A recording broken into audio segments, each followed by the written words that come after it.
while Kenny's working on this, I'll give you just a little introduction. How's that? You don't have to take this. So Mark Kent brought me this big box of photos 2 years ago, I guess it was, Mark, huh? And I looked at it and went, wow, because I had never seen most of those photos before. And so I got it home and I started going through them and I got overwhelmed. I wasn't sure, how am I going to tackle this? What am I going to do? But I finally worked through it, but there were over 250 photos in there, okay, that I scanned and got through that, got that kind of done, and I had a hard time getting them to Mark, but I finally got him to Mark back, so he has them back. But our parents' cousin, Diane Stevens, was her maiden name. She's Lois Goodson's daughter. So she's one of the younger cousins, if you will, at Sydney, and my mother's in that level. Anyway, her mother was the youngest. And so when James Roy died, she was there. And when her mother died, Lily, then she got this tin box of pictures and other stuff that James Roy had, and I heard about it. So I got a hold of her, and I heard about it through Ann Bush Cope. Do you know who Ann Bush Cope is? I know Billy does, but anyway, she is the wife of Kenneth Cope, who's now passed on. But she and Kenneth kept Marie Goodson during her final years a lot. And Marie told lots of stories that Ann Bush Cope heard. And she helped give me some of those stories, and she helped me with some of the pictures to identify them and this kind of stuff. And she's the one that told me about Diane Stevens having this box. So what you're going to see is a highlights, I call them, of those two boxes of pictures. So you're only going to see at most 10% of those 300 and so many pictures. But I'm going to start it a little bit here with the pictures, of course, came from James Roy Goodson and Lily Goodson. Yes, sir. You're behind the computer. Okay, sorry. You're ready. You're in. I'm in. It's going. Okay, it's going. Okay. So James Roy Goodson was our great-grandfather. That's be my great-grandfather, Laura's great-grandfather, Kenny's great-grandfather. He was our grandmother Irene's father. She called him Papa. That's on some of the pictures, Papa. And he was born in October 13th, 1882. He was one of 12 children. He was the seventh one. There ended up being 6 boys and 6 girls. One of the boys died when he was about 1. But he was in the middle of the pack, so to speak. The things that I learned about him through looking at these pictures and whatever else I could find, he was a man I would look up to, yes. You're telling me I have to talk louder? Is that what you're saying? Yeah. You need a cough drop? I may. I need the water again. Yeah. I'll have to take sips as we go. Okay. Anyway, I digress a little bit there. He was, to his family and his loved ones, he was known as Roy Goodson. That's what he signed his letters to Lily as, Roy Goodson. More formal, he would sign J.R. Goodson, or he would sign James R. Goodson. So that's kind of how he's known. I call him James Roy just so I can remember his name, but I'll probably just start calling him Roy. And this is just a review. I'm not in your way, Laura. That's okay. You're all right. So there's Grandma Irene, and then our parents, who are her children. And she was the daughter of James Roy Goodson and Lily Davis Henry. Then their parents are James Josiah Goodson and Miriam Jane Trotter. Miriam Jane Trotter was the 5-year-old girl who went with Susan and Joel Trotter out west on the Oregon Trail. So she's a remarkable woman too. You could tell a story about her. I'll tell you some things about her. James Brooking Henry and Amanda D. Griffiths are Lily's parents. And I mentioned those because as we go through these pictures and we look at this stuff, they're going to get mentioned and you're going to say, who is that? So hopefully that helps you some. All right, this is going to be hard for you to see. It's hard for me to see anyway. I was excited when I saw this because it had Miriam J. Goodson's signature on it. I'd never seen her signature. But at the time James Roy was born, they didn't issue birth certificates. And even if in the state of Missouri, but shortly after he was born, they started doing it in the larger towns at hospitals. Of course, he wasn't born in a hospital, he was born at home. So they came up with this. Miriam went to a notary public and swore that he was born on October 13th, 1882. And so this is what he used as a birth certificate. It says he resides in Westville, Oklahoma. I wonder if Kenny, I'm guessing Dwayne might know where that is, maybe. But it's basically to the east of Tahlequah, right near the state line with Arkansas. I don't know what he was doing there, but that's where he was. All right. He was born there? No, he was not born I was there. gonna say that's what he was doing. He was born in Missouri, I think. Oh, Sorry, I didn't tell you where, huh? So he was born, I think, in Springfield or someplace like that. And what Uncle James would tell me, what Uncle Kent would tell me, is that what they heard was he was a brakeman on the railroad. Okay, whatever I found really substantiated that. One is his watch, and we'll talk some more about that. This is his watch. It was in this box that I was able to borrow from Diane Stevens, Hot. And you have to remember the time.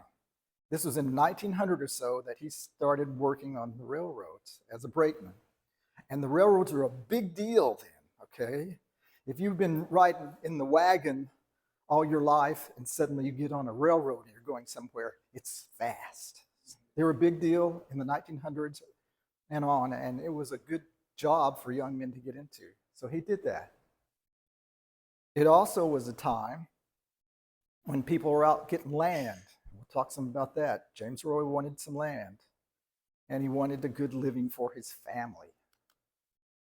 Now, Mark found this. I guess you still got the Bible, which I thought was really neat. Two things I got from this. James Roy believed in God. And we'll see that through some of the stories that tell him about it. But this Bible, October 13th, 1900, that's his 18th birthday. So by his 18th birthday, it's hard for you to see. He had been to, it's hard for me to see. I think it says Roy Goodson at the top. He had been to, oh man, I'm having a hard time. I know it's Denver and New Orleans and Baltimore, and what's the top one in Chicago? Okay. He had been to those four places by the time he was 18. This is from a kid from a farm in Missouri. So he was excited about that. A lot of places. And the next slide I thought is a real neat one. It was in Kent's box. This is the caboose. James Roy is the middle man. Says it right, it's written on the back. He has a fawn he's holding, a deer fawn. I have no idea what the story about the deer fawn is. Is it alive? I'm guessing it's alive. I mean, it looks alive from what I can tell. It's not limp. How's that? Anyway, so further proof that he worked on the railroad, a brakeman worked off and out of the caboose. A brakeman, at this time, when he first started, they didn't have air brakes. So when they got ready to stop, the brakeman started the caboose, ran, jumped from car to car, setting each brake, turning each brake. It was a dangerous job. And you had to be nimble and you had to be quick. On the larger trains, there would be a brakeman at the back, there'd be a brakeman in the middle. When they got ready to stop, they both started working down the line. And James Roy's brother Jesse, we'll talk a little about, he was also a brakeman, and he worked with James Roy on one of the trains, and it talks about one of his letters. All right, this you're not going to be able to see it all, I'm sorry, but I'll just tell you about it real quick. I actually learned a few things when I worked for the government, and the last place I worked was the Bureau of Land Management, and they have all the records that the General Land Office had when it was formed. The General Land Office is what gave all these people who went to homestead, they gave them what we would call a deed, or something that looked like a deed for that land. Once they had proved up on it, it's called. They had to farm it, work it for a certain length of time, and prove it, and then they would get it. So the Bureau of Land Management has these. If you have some relatives that homesteaded and you want to look them up, I can show you how to do that. You can find them and find when they homesteaded and where it was at and all this other good stuff. Anyway, James R. Goodson had a homestead near Snyder, Oklahoma, that he got issued a patent for in 1905. The period of time for James Roy that it's a little unclear, other than he was a brakeman, is what happened between 1900 and 1906. It's likely, this is me, there are probably more than one James R. Goodson, so it could have been a different one. But in his life, later life, he comes back to Snyder, Oklahoma quite a bit. So he knows the country. Snyder, Oklahoma is where Grandma Irene got picked up by Jewel Ellis to get married. They were in school there. I'll talk some more about that. So I'm thinking it's likely that he might have done this, and then he may have sold it before he got married, or he may have kept it. I don't know. But that's just maybe. Anyway, it was interesting to find him there. All right. James Roy is the cool dude on the left. Now, when they first started taking pictures, I didn't look, you may have known this, they had stamp pictures, the size of a postage stamp.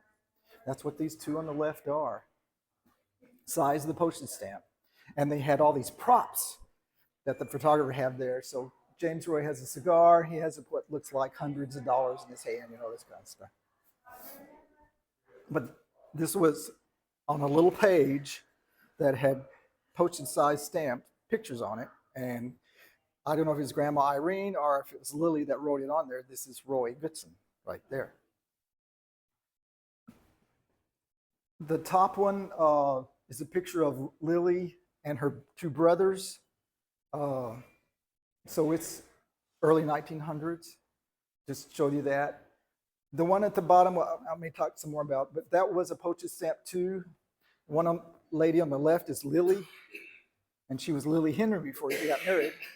The one on the right is Susan Emma Goodson. Susan Emma was 4 years younger than James Roy, his younger sister. I'm theorizing that James Roy met Lily through Susan Emma, that Susan Emma and her were really good friends because pictures of Emma, she went by Emma, are in this green box. They got kept all through Lily's life. So that's just my theory. All right. James Roy meets Lily, and they get married in March of 1906. Here's an article about them. This paper is in Oklahoma, but it's just across the river from Paris, Texas. Who am I getting in the way of, Mark? It talks about at the home of J.V. Scrivener, Monday evening at 7:30, J.R. Goodson of Danville, Illinois, we'll talk about that, and Miss Lily Henry of Bonham, Texas were married.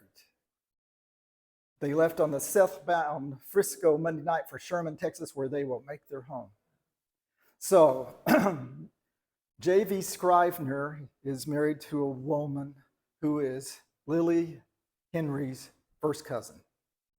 She's actually first cousin on both her dad and mom's side because her dad was a brother to her mom and her mother was a sister to her dad. So it was one of those kind of deals.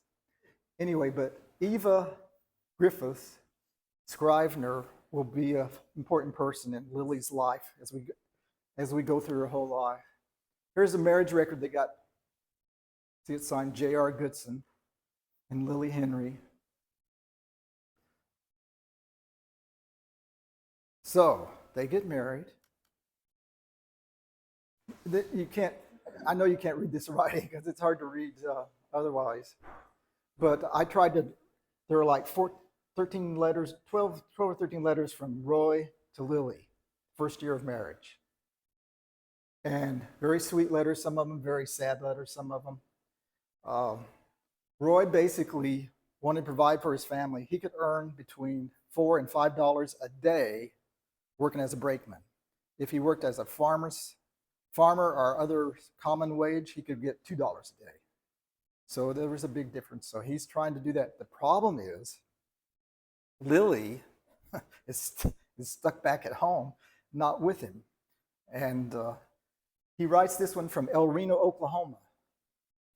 So he is working, and remember, Oklahoma didn't become a state till 1907. This is in 1906, so it hasn't quite become a state yet. But he's working this railroad, going back and forth, and he says in here, we are in El Reno, but we'll leave tonight for Amarillo. I think I'll stop at Weatherford, Oklahoma, and may go to work there. From what I hear, there ain't much doing at Amarillo. I'm not sure what Amarillo was like in 1906. But you can't tell anything about what you hear. This is certainly a beautiful country, and if nothing happens, we will come out here next year. How will that suit you, Mrs. Goodson? Lily, you don't know how I miss you, and I think it's a dead hard luck that we can't be together, and I could cry this morning if it do any good. That's not the whole letter, but that's the gist of it. He wrote another letter in July that I'll just tell you about, in which he talks about the money that he can earn.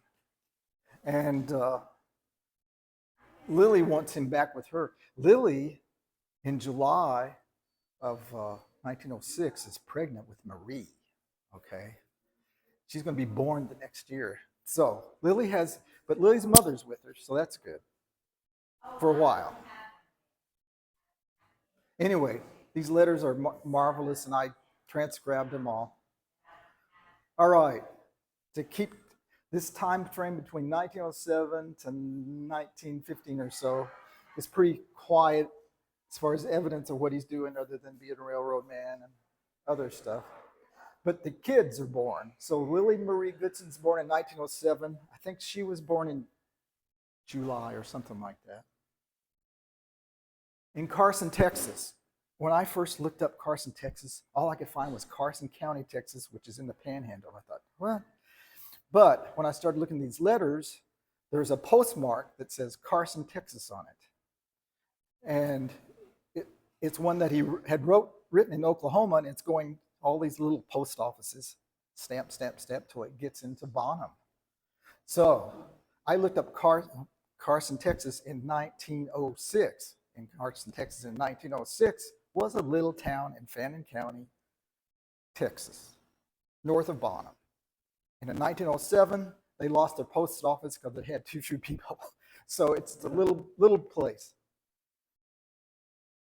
Now, I've always saw that. Her brother is Carol, but they pronounce it Carl. And Bush corrected me on that. Even though it's spelled Carol, it's pronounced Carl. So Carl James Goodson was born in 1908 in Spokane, Washington. In 1905, James Roy's father and his two sisters and younger brother went to Washington. And they had some idea, according to Ann Bush Cope, that they could get rich there. Well, they took off, made it to Seattle area,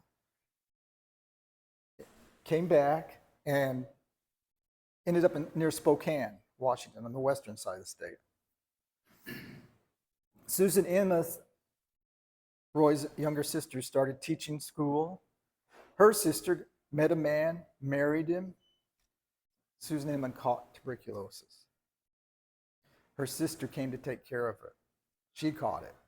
And they both died in 1907 or 8, somewhere in there. So that was a sad story. But I bring it up. That's all I can figure is that's how Carl got born in Spokane. That James Roy and family went when they heard they were sick or their family was in trouble or whatever, and they went to try and help. That's all I can figure. I can't find any proof of that other than Carl was born in Spokane. He's got a birth certificate that says he's born in Spokane. And anyway, I asked Uncle James once about this. He said he had no idea why Carl was born in Spokane. So Irene's born in 1911 in Direct, Texas, which is in Fannin County. Evelyn, oh yeah, this is the one I didn't change on this. That's supposed to be, that's not movie. I got auto-corrected there and I didn't catch it. But I'm trying to remember what it is. Molly, Evelyn Molly Goodson was born in 1912 in Bonham, Texas. And Eunice, lucky Eunice got to be born near Portales, New Mexico. And so they go into Portales, and we'll talk some about that. Alvin Roy is the younger son. He's born in Paris, Texas. Back to Paris, Texas. I should ask, do you know where Paris, Texas is? Yes. Okay, good. Anyway, so do you know where Sherman, Texas is? Yes. Okay, so east of Sherman is Paris, and what is it? I don't know. Is it an hour away, 45 minutes to the east, something like that. But I used to work in that country when we lived in Decatur, and so I kind of am familiar with it. Lois, I put Lois D here. Diane informed me that Lois told her she didn't have a middle name. That by the time they got the 7th child, they were out of names and they didn't mess with it. That's what Lois told me. But she's born in Mounds, Oklahoma, which is just south of Tulsa. So that's the area the kids are born in. This was kind of interesting. This is a picture of James Roy and his 4 brothers. The other brother has already died, the younger one. And it's kind of neat because I found a newspaper article that you can't read, I can see, in about 8 papers in western Oklahoma and 1 in Kansas about this picture. So what the article says basically is 5 brothers are having a reunion in, I can't remember if it's Broken Arrow. Let's see. Can you read that, Kent? Probably not. No. Broken Arrow, it is. It's in Broken Arrow in 1913. So Jesse Goodson, who's Roy's brother, Jesse's on the right, far right, upper one. Roy's in the middle, standing. They are both in the Oklahoma area right now. Leland is the one standing on the left. He's the youngest brother. The one sitting on the left is Ollie. He's the oldest. And then Frank is the one sitting on the right. Ollie had never seen Leland in his life. They were that far apart. So Ollie lived in California. He came to visit his folks and brothers and Jesse and them and didn't know these other people were going to be there anyway. Frank was kind of the same way. Frank lived in Sherman. Frank was an engineer on a train his whole life. Yeah, look at those tides and stuff. Isn't that neat? Okay. But anyway, it made news and it was in all these little papers, so that was kind of neat. The bottom picture is got 3 of the brothers in it. It's about probably 1919, somewhere in there. Anyway, but he and his brothers were pretty close, going by their letters and stuff. All right, I told you that Eunice, who was Irene's younger sister, was born near Portales, New Mexico. In 1907, James Brookings Henry went to Homestead in New Mexico, south of Portales. I found his record. I proved what he got, what land he got, and everything else. But you can look at that house, and that's a mansion in that time. That's a terrible looking house, isn't it? But anyway, but it's all bare ground around it. It's dry country, very dry country. So his son Fred went with him, and he homesteaded 160 acres nearby. Well, in 1914, I'm not sure why, but James Roy and family went to New Mexico, and they were going to homestead. And he went through the motions. I don't think he quite finished it up. What happened is they tended to starve out in this country. It was just too dry. His brother Jesse homesteads before this up north of Clovis, New Mexico. It's a little wetter there, not much, but a little bit. He tried it twice before he finally gave up, but anyway. Okay. Yes. Was there a railroad there, or why were they getting Yes. parcels of land? There was a railroad that came from the north, Clovis, down to Portales, and also then from Clovis over to Lubbock, kind of thing. Oh, yeah. So basically, that railroad is what they could ride on and stuff. Yeah. And I don't know if I'll have time to tell you a story. Carl tells a good story about running away from home. The way he ran away from home in New Mexico, he went and hopped the train, and he went to Lubbock. But anyway. Uh-oh, Kenny, whew, that was close. Sorry. You're okay. Be careful. Yes. All right. So in 1917, they give up on New Mexico. They come back to Shawnee, Oklahoma. Do you know where Shawnee is, Kenny? Okay. That's East Oklahoma City. That's what I see. Or whatever. And in 1918, he actually buys that 40-acre farm. He sells the farm. He doesn't stay there long for an almost new Model T Ford. For a Ford, a Model T Ford. And they lived in Okmulgee, Oklahoma for a while. And when he had that Model T Ford, he became a salesman for the Raleigh company. Now, how many of you ever heard of the Watkins company? Okay. Raleigh was like Watkins. I guess Watkins is still around. I just remember mother getting some vanilla one day from a Watkins salesman. Yeah. Yeah, but that was back in the 50s when I remember that. But anyway. So it's kind of like that. And this tin is about a tin that big, that round. It had nothing in it. It was rusted shut. I didn't try and force it to see if there's any. It was light as could be. I didn't think there's anything. You could barely read it, but it looks like what Raleigh put liniment and those kind of things in. So Roy's selling red liniment, mustard ointment, etc. And he does that through the 20s, I think. So in 1919, they moved back to Paris, Texas. So Paris still has Lily's cousin there, who's married to an oil man. So they're a little well off. Better off than Roy is, for sure. And he continues his Raleigh business there. In 1919, this person, Molly Henry is the sister of James Brooking Henry, Lily's dad, a younger sister. She never has any children. She outlives 2 husbands, and her nieces and nephews become who she keeps up with. And so Lily is one of those nieces that she kept up with, and she helped when she could. All right, 1920. Roy and family buy a farm near Blossom, which is east of Paris. They raise sorghum and peanuts. He runs a sorghum mill, and Alvin is born. Paris, Texas. In 1922, they moved to Mounds, Oklahoma, where Lois is born. Mounds, I think, is north of Tulsa somewhere.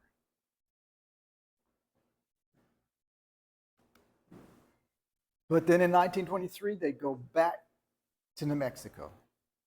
And this picture is a good one. I've put in here who all's there. And some of the kids, I think, are Fred's, but I'm not sure who they are. But anyway, basically, this is the Fred Henry and Lily Henry Goodson's families. These two. Paul Henry is the oldest son of Fred Henry. Fred is Lily's brother. And then James Brooking is the older man near Fred. And his wife, Amanda, is standing next to him. And Lois is in this, down, a little girl down the lower left. Actually, Grandma Irene's in this one too. Neat picture.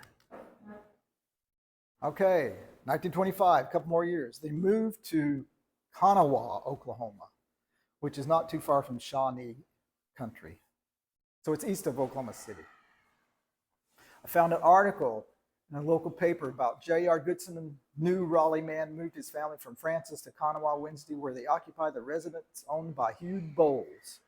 So he's the new Raleigh man. Now we're getting closer to Grandma, what's going to happen to her. 1927. This picture, Grandma Irene's the one on the left. This is a year before she gets married. The man standing next to her is her cousin, first cousin, Paul Henry. Evelyn Goodson, her sister, is next. And the far one on the right, I wrote down Irma. It may be Emma, but I think it's one of Fred's daughters, Fred Henry's daughters. This you can't see. This has some good stories, or starts a good story about Grandma Irene and Marie. What I tried to show in this map, the red dot is where Goodman, Missouri is. And this picture is taken near Goodman, Missouri. Marie's on the right, Irene's on the left. And it's written on the back here. It's by a creek, Indian Creek, about 30 miles from Goodman. Irene and Marie. Irene is taller than Marie. Well, Irene ended up being taller than Marie her whole life because Marie was a short woman. I showed this because you see Miami, pardon me, on the left. You don't have a... Yeah, there's a pointer at the top middle. The top middle. Top middle. Okay, I'll try it.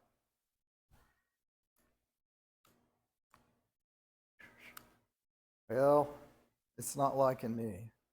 Anyway, Miami is here, and a place at the very bottom you see Grove. Grove is going to be, that area between Miami and Grove is going to be where Roy Goodson family ends up in the 30s and early 40s. But they're in this general area. The Osho's up above Goodman. Joplin's off this map a little ways, not far. So, Ann Bush Cope says that Marie said she and Irene went to school in Goodman, Missouri. And what's important about that is Marie was determined to finish high school before she got married. Forrest Cope wanted to marry her right now, but she wouldn't do it. So her father sends her to someplace where there's school, and Irene goes with her. They live in a little apartment kind of thing. And every weekend, he would go get them, bring them home for a while, take them back kind of deal. Every weekend, Forrest Cope would pass him going to visit Marie after he'd already left. And he offered to take them. He offered to be the ride for him, but Roy wouldn't do that. Roy is very protective of his daughters.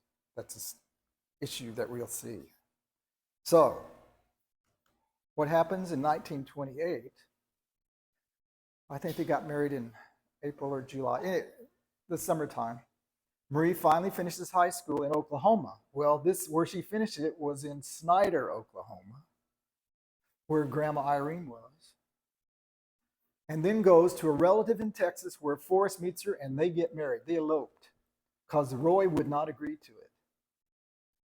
He wouldn't agree to Marie getting married. So about 4 months later, Jewel Ellis somehow gets to know Irene Goodson in Snyder, Oklahoma. And if older sister did it, Irene can do it too. And Irene doesn't care if she finishes high school or not, evidently, because she never did, as far as I know. But they get married, and this is their marriage certificate. And I'll read it off to you. Jewel Ellis says he's 22 years old, because technically he was supposed to be at least 21 when he got married, but he was 19. Irene Ellis says she was 19 years old. She was 17. So they lied about their age. They have a witness down here, 2 witnesses, Clint Wood and Mrs. Clint Wood. Mrs. Clint Wood was Dovey Bateman's sister. So she is Jewel Ellis's aunt. And Jewel Ellis's aunt and her husband vouch for these two so they can get married. This is a story that Kent tells, Uncle Kent told. And so Pearl gave Irene a dress to wear, and Clint gave Jewel $20. So they got married. Now, That's what Uncle Kent told me, and I remember that part. What I didn't know is the part that Marie told Ann Bush Cope. James Roy Goodson found out about this shortly after they got married. He drove to Arapahoe. He tried to find them to stop it, but he was too late. So that, I'm sure Uncle James would have liked that part of the story. I don't know. This, I'll go over this real quick. I was confused about this picture because the man on the far right looks a lot like James Brooking Henry because he has this big mustache and stuff, and he's tall and slender. But that is actually Forrest Cope's dad, Arch Cope, and his wife Hattie is next to him. Lois is standing behind him in between us. That's Lois Goodson, the youngest one. And then there's James, Roy, and Lily. Forrest is behind Roy. And the lady behind Lily, I'm not sure. I'm guessing that may be a sister of Forrest, but I don't know. And then Mrs. Johnson is on the left. This is a neighbor. In a lot of pictures, they would take the neighbor with them wherever they went. I guess maybe she liked to drive. I don't know. But anyway, she's in some. My mother told me that story, Mrs. Johnson. All right. You won't be able to see this, but there's a good story about it that I didn't know when I got the picture. I looked at it and I could see James Roy on the right, Lily on the left, and the tall lady above the sign looked like Lois to me. So I figured that's Lois. Then there's this blonde kid right there standing up. And looking at the picture, once you enlarge it on a computer screen, I thought it looked like Norma Jean Kidwell. So I called Norma Jean the other day. I hadn't talked to her in years. She's 88. She and Reese, her husband, are doing well. And she started telling me stories. If we get time and you want to hear them, I'll tell you some of the stories. She told a lot of stories about James Roy Goodson. But one of them was this. How she remembers this. You guys probably have better memories than I do. But she was between 3 and 4 years old. Her parents lived in Diamond, Missouri, which is not far from, it's south and east of Joplin, so not far from where James Roy and Lily lived. So James Roy and Lily decided they'd just take Norma Jean with them to Portales, New Mexico to see Lily's parents. So off they went. And Norma Jean says she remembers that Lois got in trouble because she was teasing Norma Jean, and Norma Jean started to cry. So Roy had to reprimand Lois, I guess. But anyway, they go to see Lily's parents, and then they go down to Albuquerque to see Aunt Molly. Aunt Molly is Molly Henry, who is Lily's aunt, who married a man named Charles Tall, who had a big ranch in New Mexico. Uh-oh. All right. So Roy dies in 1941. He's 58 years old. This is in a paper. He had operated the Goodson Appliance Company for a number of years. And Granddad Jewel worked for him at that time. So this was a shock. He died of a heart attack, Grandma Irene says. You seen that picture? That's that big one. It is. It's a good picture. He turned 50 in this picture, and this was his favorite picture, according to Marie. Yeah. All right. Do you want to? Right. That's what I'm assuming. Uncle James was named after. Right, James Roy Goodson. So is Ronald. Is that right? Ronald Roy. Ronald Roy. Okay. So. Yep. Ronnie's named after him too. His middle name. Yeah. Yeah, I didn't know that. Ronald Roy. Now, I see Stephen looking a little bored, but he hasn't nodded off yet. So I'll go on some more if you're up to it. The rest of these are kind of just highlight pictures from what's in this green tin box, which is that right there, and a few other things that were in Uncle Kent's box. And it won't take long. I'll go through them pretty quick. Famous last words. So in this box is like this long, that tall, that wide. It's not a big box. It's a little box. It's a metal box, and they call it the green tin box. It's to sell tobacco, plug tobacco. That's what it's for. And inside this little box are 12 letters from Roy to Lily, all over 100 years old. 7 other letters, 3 of them are from Miriam Goodson. 1 is to Lily, and 2 are to Roy. 4 postcards, a recipe for spice cake, if you want to see Lily Goodson's spice cake recipe. And Amanda Henry had 2 World War II ration books that Lily kept for some reason, I guess. But anyway, it's in there. Roy's railroad watch. Now, this railroad watch he was proud of, and it must have meant a lot to him. This little card that you can't read, I think Kit told me that's a little rare to have this card with this watch. Yeah, so railroad watches were important, as Jimmy pointed out, because people were going fast. And up until that time, every town had the time was when the sun was straight above, that's noon, wherever you are. But that didn't work when Dallas is 10 minutes different than Fort Worth. And so they, had to come up with railroad standard time, and they had to have the railroad watches to keep from the trains hitting each other. There were a couple of major accidents before they got that going. This watch, if I had a picture of inside, I could tell you exactly the year it was made. But just in general, I can tell you it's probably from 1880 to 1900. Mm-hmm. So more than likely, James Roy bought it used when he was a brakeman. Could have. This little semi-monthly comparison card. So it gets inspected. The date on it's 1912 that it was inspected by the railroad company to make sure it's accurate. And they had to do this every few months. Right. They had to go in, they would be certified, okay, my watch is keeping a good time. Right. Keep using it. So that's the watch. It's neat. Inside that tin can is a full dress. That's the name on it. Tobacco can. It looks like the can that I remembered my granddad Dickerson getting tobacco off, putting in a roll of paper and rolling up his cigarettes. It's just a little tin about this big and about ½ inch wide.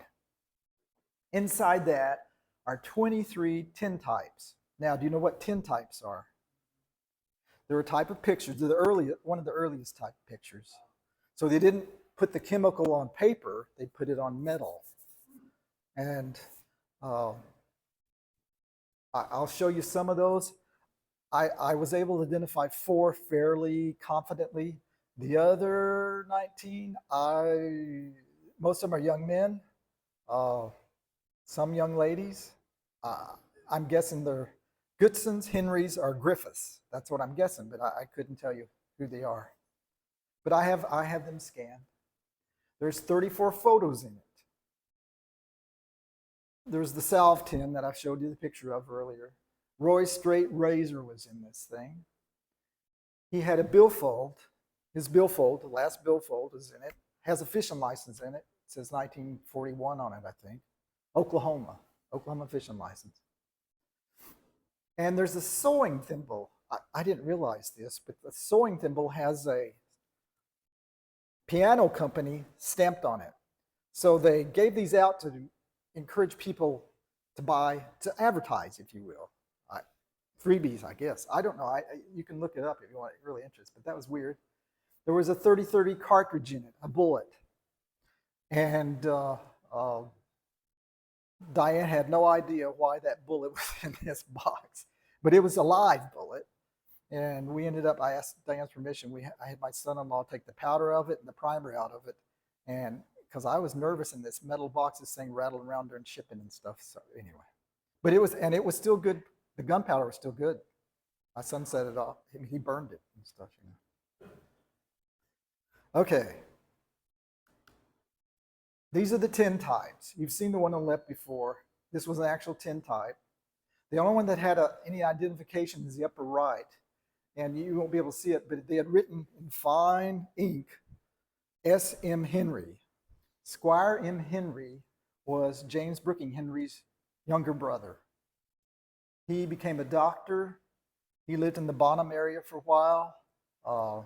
He actually, first job as a doctor was up at Groom, Texas. If you know where the big cross is, that's Groom, Texas. But anyway, I don't think he was there for very long. He ended up in California, I think. Amarillo. Amarillo? Okay. All right. The farthest one down, this is one that I wish this is who this is, but I have a little logic. There's nothing written on it. It's one of the better ones. It was dark, so I lightened it. But it has an older man with a big white beard, two young ladies standing on each side of him. William Griffiths was Amanda Griffiths' father. They moved from Tennessee to Texas in 1869. He died after they got to Texas. Grandma had that in one of her notes. And I can find very little about him. But he had a number of daughters. So I'm just thinking that's a possibility. It's about the right time frame. And Amanda Griffiths would have kept it if she had it, whatever. All right. This is Lily Henry and Susan M. Goodson. The only difference between this and the other one I showed you, this is on an actual photo. It's about this big and this big. It's not a stamp photo.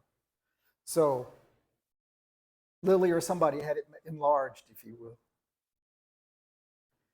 will. These are kind of neat photos. The upper right is one of the Goodson family, and Amanda Griffith Henry is standing next to Marie, who's in the very middle and the forefront, and Irene is on her other side of Granny there. And it's the Goodsons, kind of neat. The one down below is a Christmas card, probably from the 40s, Richard and Annie Goodson.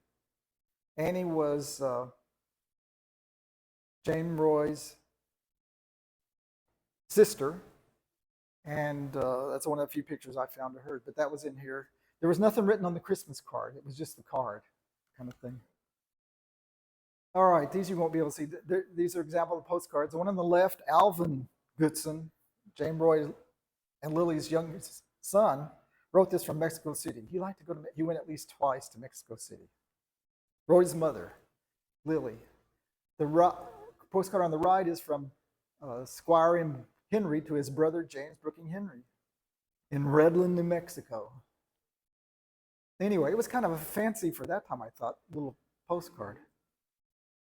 Can I interrupt you? You betcha. I remember going to his house, and he had all kinds of really neat stuff from Mexico. Alvin's? Yes. Obviously, you can tell that he traveled. Yeah. One of in the letter he wrote, besides the card, he wrote some letters to Lois and his mom. He was asking Lois about some kind of jewelry, if she wanted it or not, because it was really inexpensive in Mexico. Oh. Anyway. All right. This just to tell you a story about a little bit. This is a promissory note from James Roy Goodson and Lily Goodson to Miriam J. Goodson, to his mom, for $400. This is in 1929, September 1929.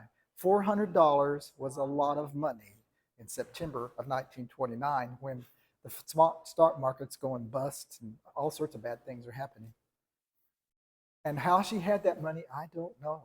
But she had it and she lent it to them. They started out on the right at 400. They end up down at 200 in 1937.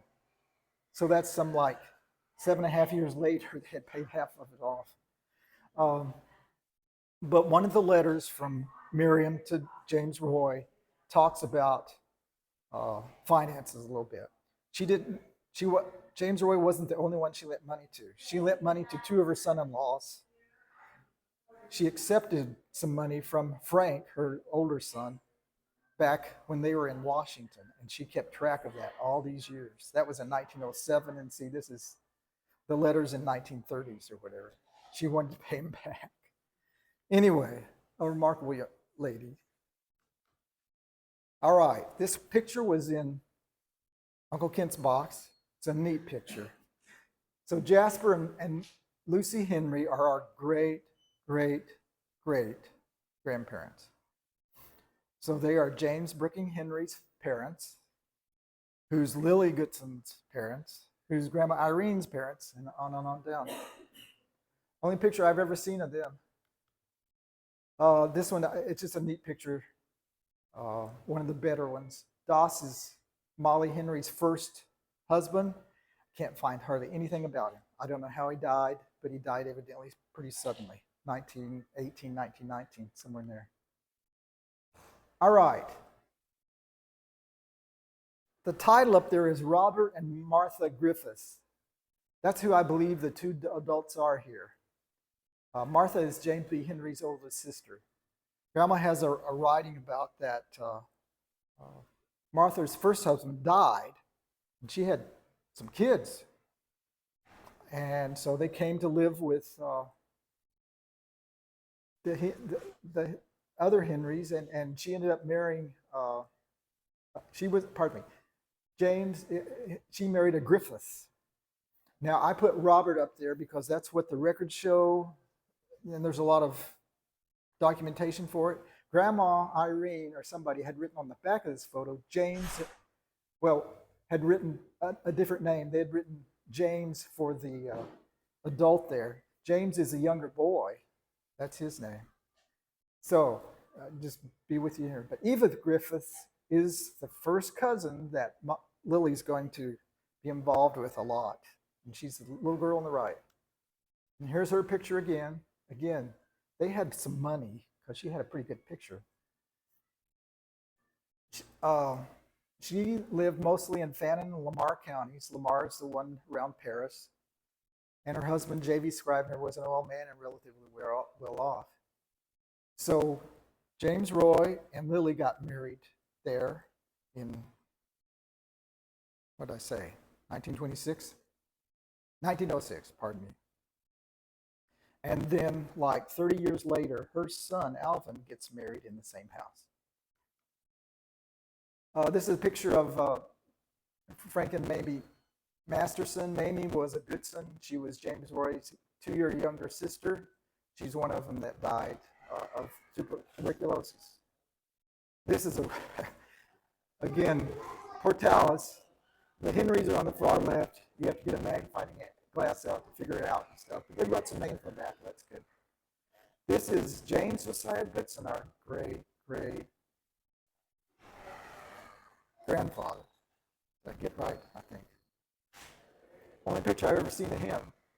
Miriam J. looks kind of worn out there in these pictures. I think it's probably his last days. I'm guessing they took it before he died. James Roy with a Model A Ford. Roy with a Model T pickup in 1927.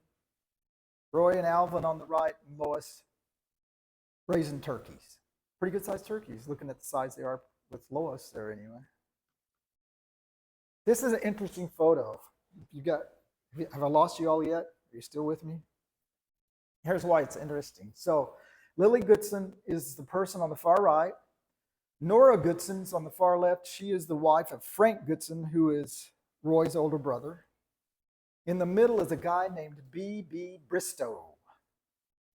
Our great-great-great-grandmother married Samuel Bristow after Joel Trotter got killed. This is their son. So he's a half-brother to Miriam J. Goodson. And it talks about that behind it, but in going through that box mark, there's a little bitty Indian chief tablet about that big. It has some notes in it. I was reading them. And this note's going to be signed LMG at the bottom over on the right. That's Lily Marie Goodson. So before Marie got married, she wrote that note. So on January 4th, 1928, Aunt Nora, Uncle Frank, and FL, who's their son, came to visit us. And BB came to see us. Anyway, but this is somewhere in Roosevelt, Oklahoma, what it says on the back. And that's where BB lived for a while, and where also great-great-great-grandma Susan Trotter is buried. So, one other thing. She said, Marie says, we had fun playing rook and Kodaking. So they had fun taking pictures and playing rook. This is a neat one. It's out of focus, even if you could look at it real good. But it has the family there. And James Ellis, I've got his name under him. Start saying, I can tell you that right there. And behind him is Joyce Ellis. She's got half her face hidden, I think.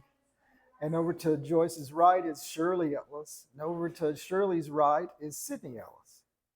And if you look if you can tell which one is Roy Goodson, he has kind of a straw hat looking thing on it. To the left of him looks like a guy who should be riding a motorcycle.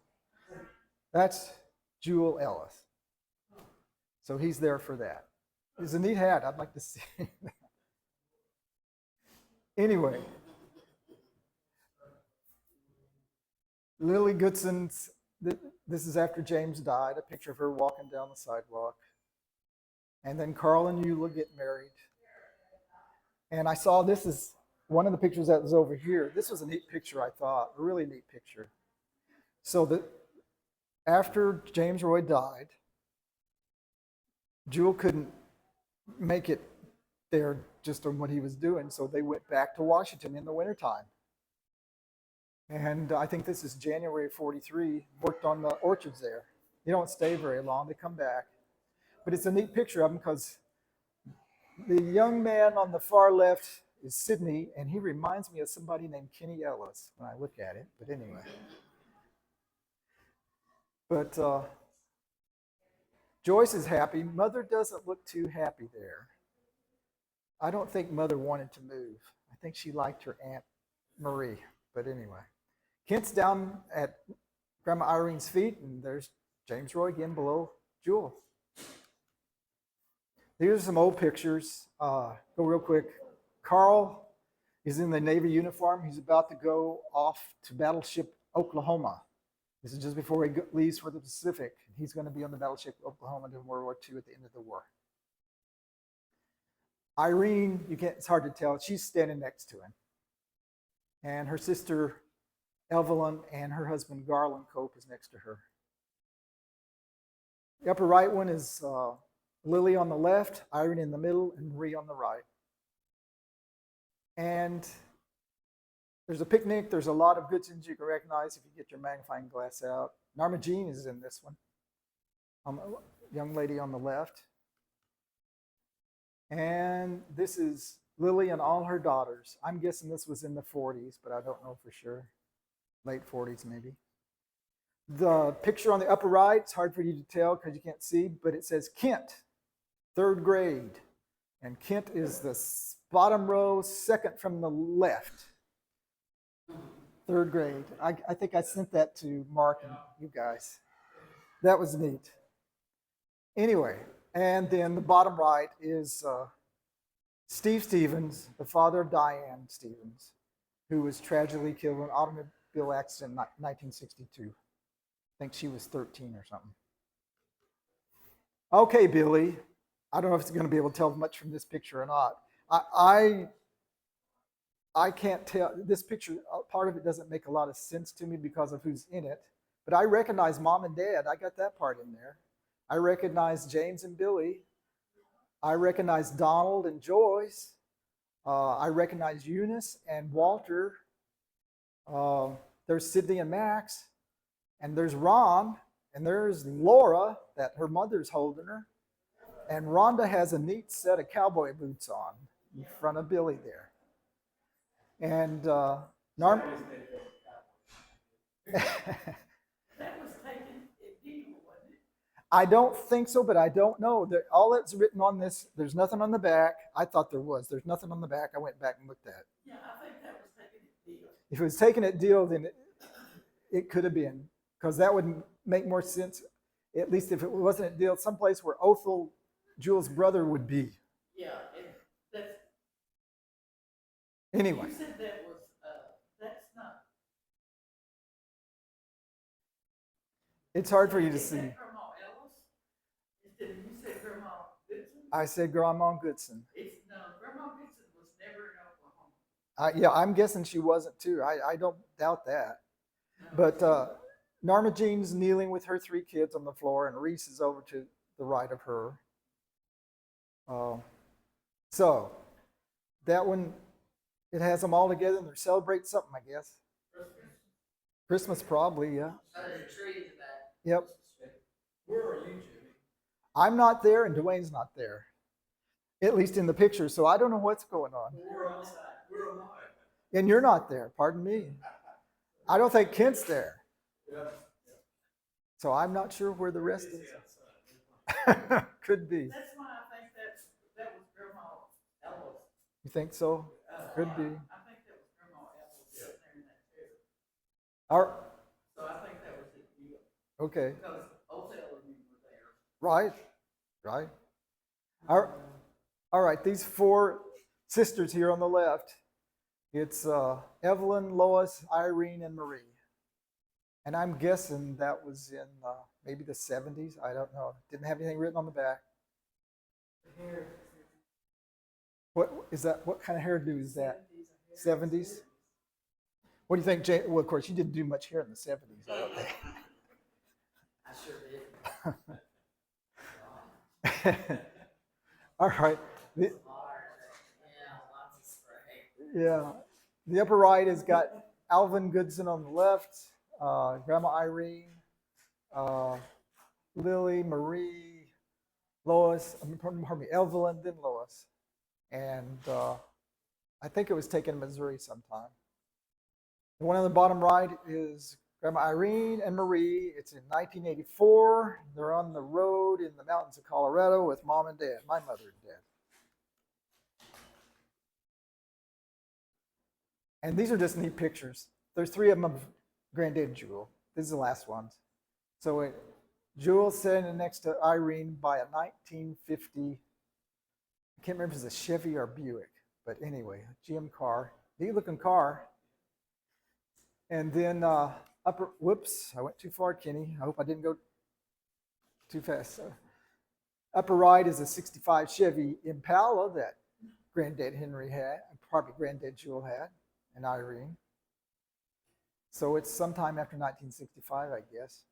And then he has his green pickup. Jewel's standing by it. This is in Tucumcari, New Mexico. And you can see the humor of Tucumcari, New Mexico. They've got a dummy being hung there on a gallows. That was a stop for tourists. But anyway, and Granddad Jewel stopped there. Blink it again. Which way do you want to go? Forward? Okay, blink it one more time. Okay, that's it. That's it. I was just gonna, say, sometimes younger generations can follow their ancestors' footsteps without even knowing. So when I left Abilene Christian, I took a youth ministry job in Portales, New Mexico. Unrelated to that, my son Clint is now a deputy sheriff in Portales, New Mexico. So we have some connection there. Mary's grandfather was born in 1908 in Dallas, New Mexico. In the territory, my best friend for the DA's office was from Dallas, New Mexico. And we ended up going to church, a bunch of people from Dallas, New Mexico. So I theorized that Dallas, New Mexico is the center of the universe. And we just don't know it. Roswell, we're on the way to Dallas. So we have friends there to this day. Let me tell you one more story that Diane Stevens Hott told me.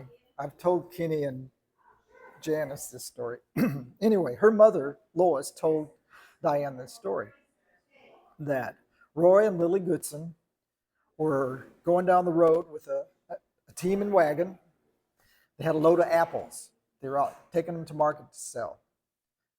The wheel broke, fell off, did something right by this building, and the apples just cascaded down into the road. Well, this building was a Church of Christ, and they were having worship service. But evidently this made kind of a loud commotion when this happened. So they came out to investigate. They helped repair the wagon, pick up all the apples, put them back in. And from that time forward, Roy and Lily Goodson started going to the Church of Christ. Oh, wow. How about that? So that's that story. That's something. Well, yeah, those two are buried at Causey Cemetery. Did I ever send you that picture? I have a picture of their grave in Causey Cemetery. Yeah, the one of James Bricking and Fred. Yeah, I went there once. I've been to that one. Pretty desolate. It is a desolate looking place. Causey used to be a little town, but it's pretty much. Yeah, I'm guessing Causey didn't last very long. Yeah. One of the people I know that's from Ocala, she married a guy from Causey. So I mean, it's the same county, but it's just a dusty spot in the road now. Right. I don't know how many of you would be interested, but Jimmy has got about 15 minutes recorded, I think Laura recorded it originally, of uncles telling their stories. And I've got